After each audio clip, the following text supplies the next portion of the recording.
Hi, I'm Kimmy Brunner, Ask the Expert columnist for Machine Quilting Unlimited magazine. I'm here to talk to you about quilting basics, those little tips and techniques that we all need to know in order to get our quilts to turn out nicely so that they'll hang flat on the wall or lay flat on our beds when we're all finished with them and we're ready to start using them. These are those little tiny things that you need to know that make such a big difference in the finished effect of your quilt. Because the last thing that you want is to work really, really hard on a quilt only to hang it up on the wall and have it ripple and ruffle like a flag on the 4th of July. So let me show you, first of all, how to get a quilt loaded properly so that it will increase the likelihood that it will turn out exactly the way that you want it to turn out. Let's start by talking about your backing. Your backing is really important because it provides a foundation of stability for the rest of your quilt. If you don't take the time to square up your backing and make sure that it's on the straight of grain and not on the bias, you're going to have a really hard time having a nice foundation that will hold the rest of your quilt nice and straight. So before you load your backing fabric, you want to make sure that you've squared it up, just like when you square up a piece of fabric when you're ready to start piecing a quilt. You're going to make sure that your pieces are cut from straight and on-grain fabric. You're also going to make sure that your backing is cut from straight and on-grain fabric. We will start by loading the backing fabric by pinning the top of the backing to the take-up roller and the bottom of the backing to the backing roller. We will also pin the bottom of the quilt top to its leader and take an extra moment when you are loading your quilt top to measure the top, figure out how wide it's supposed to be, not how wide the the pattern manufacturer said it should be, but how wide it actually is.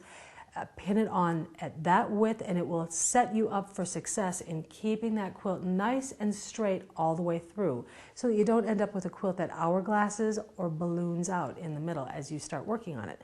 So we will load the backing, top and bottom. We will load the bottom of the quilt top only, roll it up onto its roller and get it out of the way. Lay your batting out on top of your backing and smooth it out so there are no wrinkles. Remember that you can't stretch your batting because if you do, you're just going to get great big holes. So smooth it nicely and I'll show you how to baste it into place. Okay, you're going to want to baste a perfectly straight line that will hold your batting on top of your backing fabric.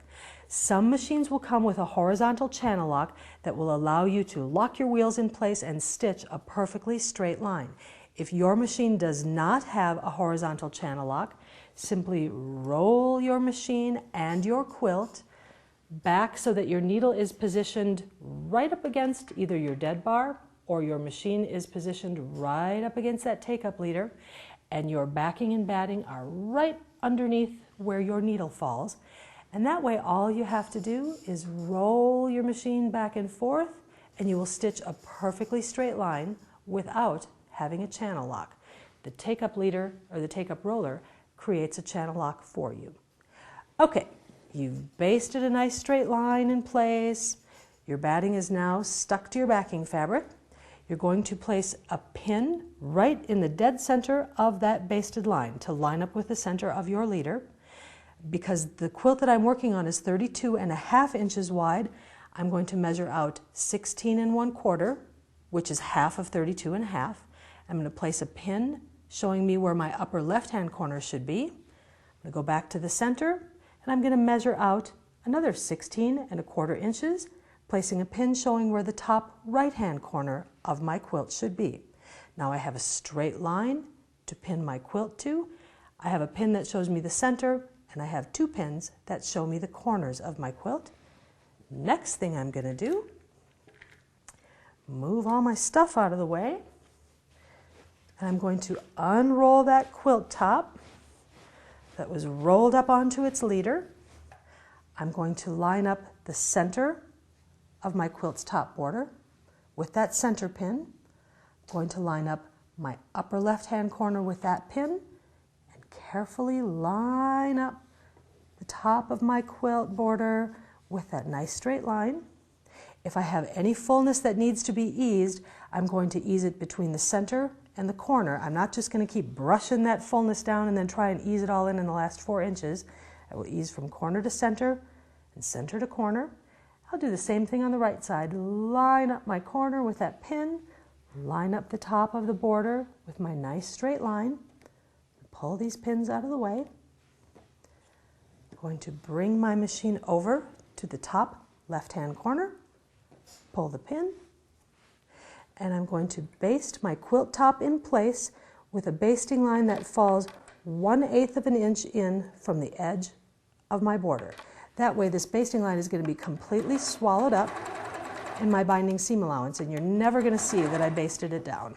I'm just going to baste in from the corner all the way to the middle.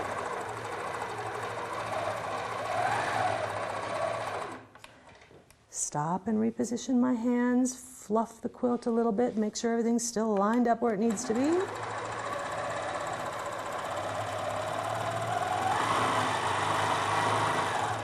Baste all the way to the end.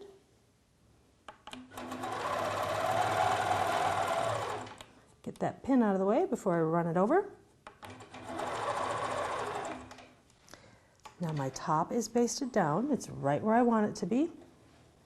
End my stitching line, and now I'm going to look at what my corners are doing, because remember, not only do you want a nice straight line at the top, you want nice square corners as well. So before I start doing any quilting at all in the body of the quilt, I'm going to grab a square up ruler. The one that I use is a nice big one. I'm going to line up that corner with a straight line that comes, let me show you that ruler. I'm going to line up that corner with one of these nice long lines.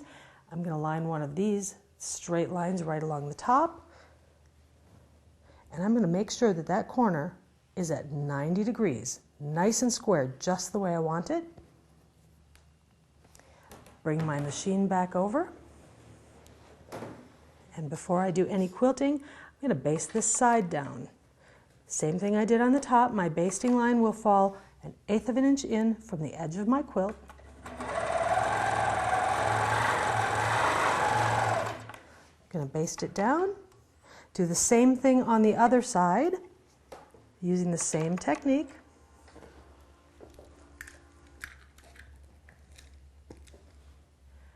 Now I have basted my top in place with a nice straight line. I've basted my corners in place, first making sure that they're nice and square, and I've tightened my quilt up, not too much, we'll talk about that in a little bit later segment, but I've tightened my quilt up, everything is nice and straight, and I'm ready to put my clamps on and start quilting. Try these tips on your own quilt. I think that you'll be really, really pleased with the finished result. If you start straight, you really increase your likelihood of ending straight, and that's all we want. Thanks!